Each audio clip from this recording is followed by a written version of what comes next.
لنا علم دارين ونفع.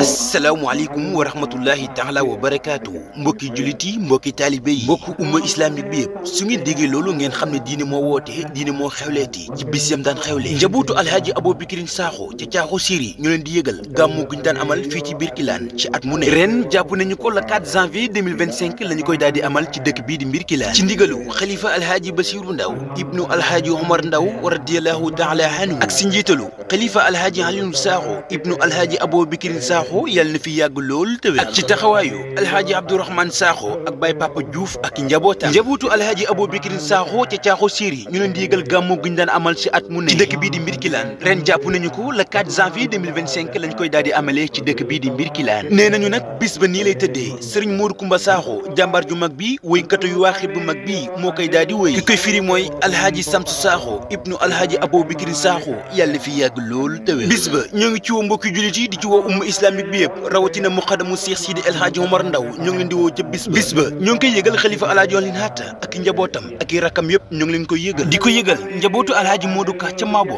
xalifa ba ak i rakkam di ko yëgal alhaaji Babou Dia ca Kër Mojje ak njabootam di ko yëgal xalifa alhaaji Layin Hatta ak njabootam di ko yëgal tamit xalifa alhaaji Maw Gadd ak i rakkam di ko yëgal tamit xalifa alhaaji Abdou Salam Guèye ak i rakkam di ko yëgal Serigne Modou Diouf ca Mbour ak waa Fambaare yëpp di ko yëgal njabootu alhaaji Makhtar Soxna gi yëpp di ko yëgal tamit njabootu alhaaji Ousmane Dramé ci kër Amad Dramé di ko yëgal tamit di ko yëgal njabootu alhaaji Babou Soxna ci kër Moo Sooti di ko yëgal njabootu alhaaji Ousmane Dramé ci kër Samb Rexi xalifa ba ak i rakkam di ko yëgal tamit njabootu alhaaji Ousmane Sakho ca Segre ci xalifa ba alhaaji Thiam ak i rakkam di ko yëgal tamit njabootu alhaaji Aliou Ngouté gi yëpp ci njiitalu Samsu Cissé bis ba jàpp nañu ko samedi le 4 janvier 2025 fii ci biir Birkilane bu ko kenn wuute waaleykum salaam wa rahmatullah